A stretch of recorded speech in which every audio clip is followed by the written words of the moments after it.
Yeah, my videos get a little spicy.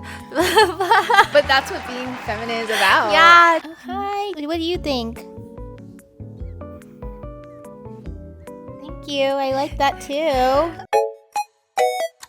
Hi everyone, welcome back to another episode of Hanging with Strangers. Today I have a very special guest. Hello, my name is Jaime, Hi, also known Jaime. as iGumdrop.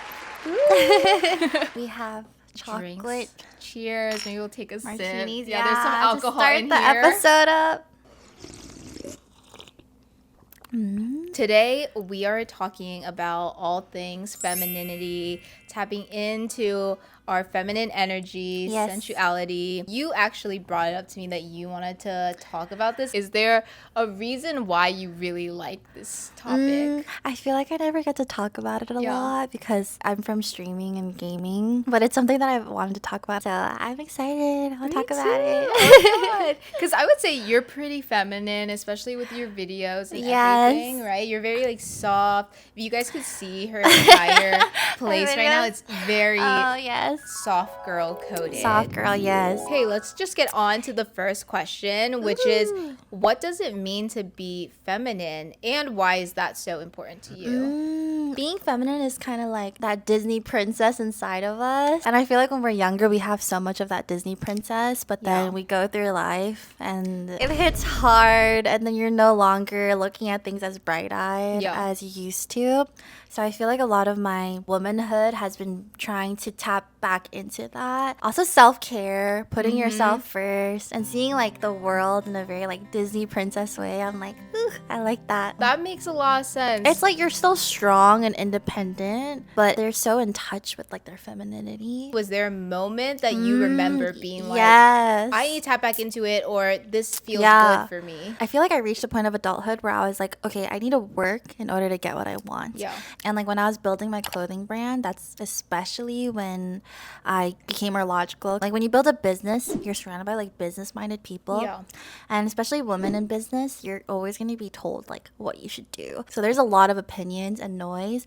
And so I really turned off the spiritual, like emotional part of my brain for like a few years. And I was so analytical and logical to the point where I realized I wasn't happy. I was like, okay, I need to reconnect. I've also kind of had to practice how to balance femininity and masculinity Masculinity. because it's like you do need both. How do you think you like separate masculinity or femininity, or when do you choose to use each? Yeah. Or, yeah. I think I definitely choose to be more masculine when it comes to work, in a sense that I need to be heard. I will have to Be more assertive be with your more language. assertive, right? When I started learning about how to get more in touch with my feminine side, I try to be that even in a work setting. Like on days that I feel really burnt out, it's more about how can I let myself relax and take care of myself rather Yeah. than I'm not gonna feel this and I'm just gonna Yeah. keep pushing myself, because I think that is a very strong work mindset that people push on you. That it's like, oh, in order to be successful in this world, you need to make sure you're working and everything is on 24/7. But I think especially for women, and especially for me, I found that I can be the most successful when I take my time. I agree. Yeah. I agree. Doing the most doesn't mean like the most quality work. Some of the best work that I've been like proud of is when I actually like really took a break or like let myself get into that like Disney princess mindset. Yeah. We have so much to offer as women and our like, Exactly. feminine energy. How do you make sure that when you're working, you still take a break? When I first started streaming, the schedule was really rough. Back when I was streaming, it was really normal for people to literally do like 180-hour monthly streams. I Yeah. never hit that because I That's too much. now I have a really good balance. I only stream once a week and it'll be for like Oh, 5-6 okay. hours. Because I've been streaming for so long, it feels so natural to me. I could just be myself. So it's actually not good. as draining or performative as it feels like when I'm filming like short form. Oh, okay. We have a fun one. Let's go back and forth and list the top 5 feminine things that come to your head. So I'll start with the first one. We talked about this earlier. Yeah. Meditation. Oh, the jacuzzi. Ooh. Oh, jacuzzi. Everything shower. Ooh, fruity cocktails. ASMR.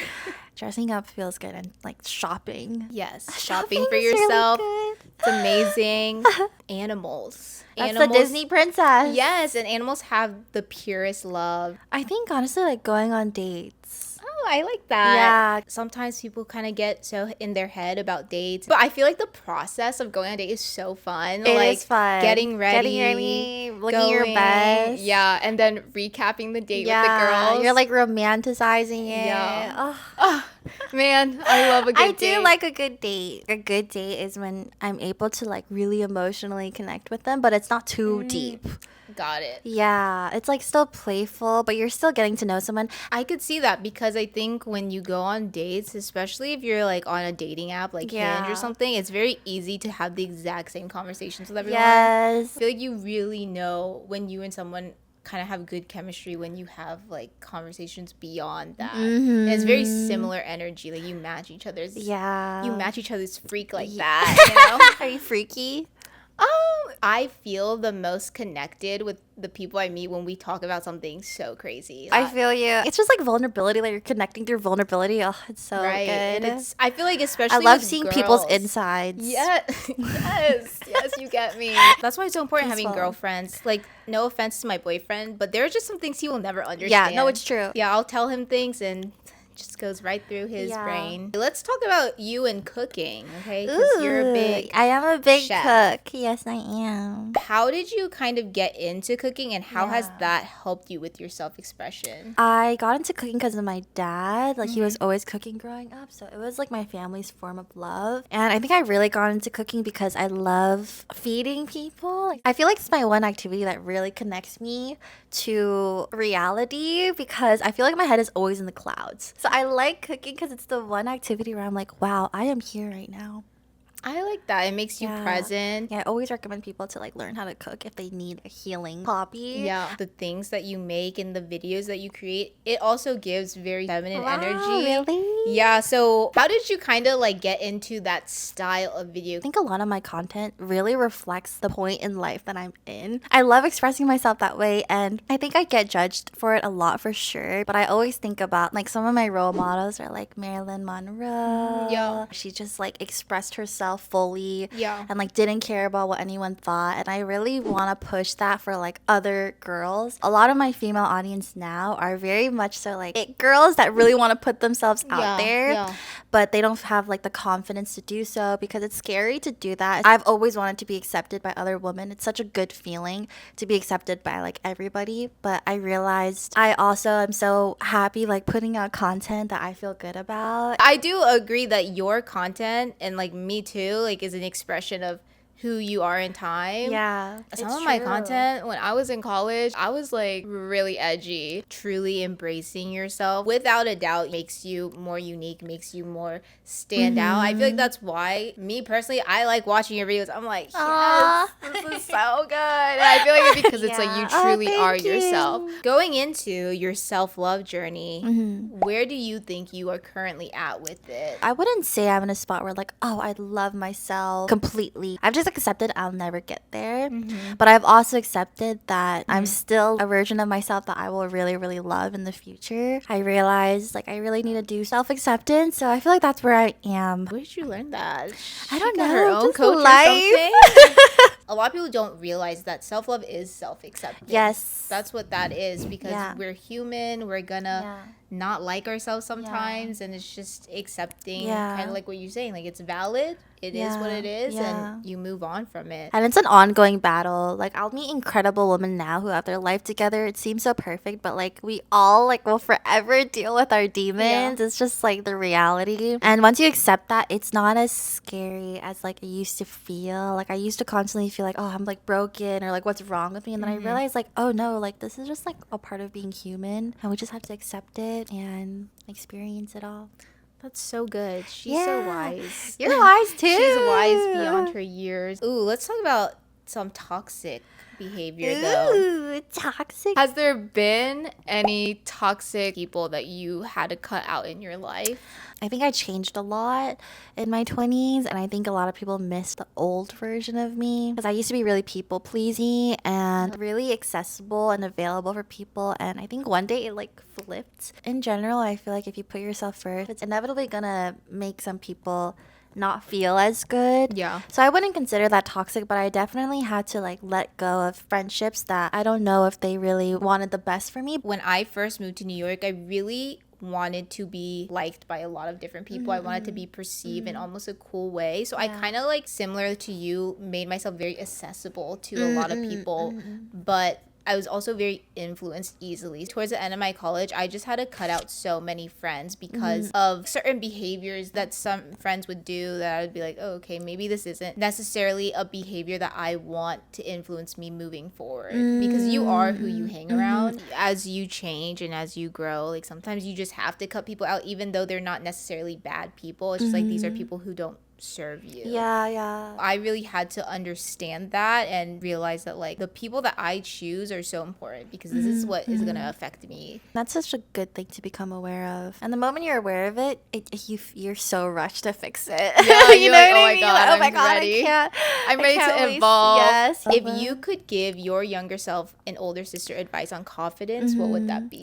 My like confidence journey took me like years and years and years. There's so much that can come from personal improvement and effort. There's beautiful people everywhere. There's attractive people everywhere. But really, like, to me, when I meet someone like really beautiful, it's always this like inner energy they have that really carries them through life. So much about that really makes someone so beautiful, and that helped carry me through like my confidence journey. When I felt like my external wasn't enough, I really relied on my internal, and that brought me like a lot further. Before I had to go out into the real world and like meet all these people and go to school, I remember being like, I'm the like I was like, I'm so love that. It wasn't until I started going to school and I had like confidence issues because I'm like, this is what other people think of me, and I just think so much about what other people are saying. So I really had to learn that idea of just tapping into your childhood self. Like, you're not insecure when you come out of the womb because you don't know anything.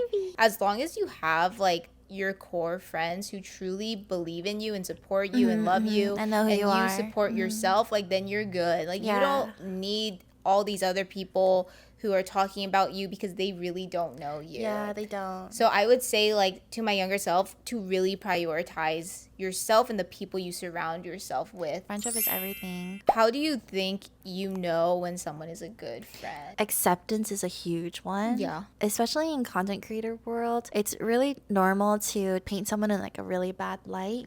But I feel like a really good friend is someone who like sits through with you through that mistake. Change can only happen from like true forgiveness and like self-forgiveness. Also someone who understands you. Yeah. Like, they really take time to listen, and a friend that like gives you a safe space and like wants to fix things with you. Like, I think that's a really good friend. My longest friendships are the girls that I've been friends with since I was living in Missouri. It's definitely over like 15 years now. That's amazing. The way we've been able to maintain our friendship and like how we know over time that we are good friends is not necessarily equal effort because life happens, but it's just knowing that even if you guys haven't talked in a long time, like if you were to message them, they would show up. With those girls, especially when we were in college, there'd just be times that maybe we wouldn't talk, but it's like if I called them, they would answer and they'd be like, what's up? You like, can rely on them when you rely really on them. need to. Life is already hard. I Like, know. we really need to stick together. Yeah, us girls. And help each other. Yes, Us girls 100%. need to stick together. We need to. I think any really happy woman is surrounded by like good girlfriends. Would you have any advice for how to get those types of girlfriends? It takes a lot of patience, and it also takes a lot of you understanding what values you want. And it's easy to put your energy in the wrong people, but when you do that, it kind of blocks you from finding the actual good people. I kind of like understood, okay, this is what I want. These are my non-negotiables in a friendship.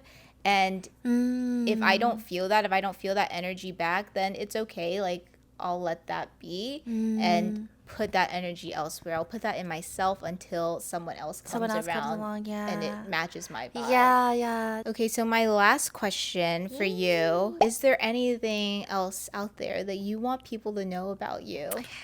Who is Jamie?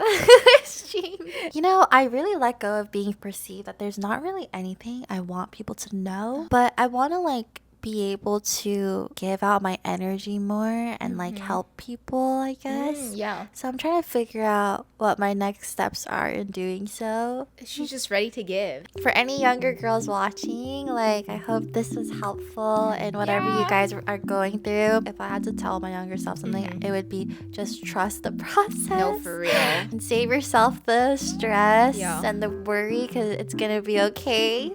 I agree. Thank you so much for having this conversation with Of me. course, it was so fun. This Thank was you very so feminine. much. This was. We love being in our feminine era. Yeah. Thank you everyone for watching. Make sure to like and subscribe and watch the next video next Saturday. Bye.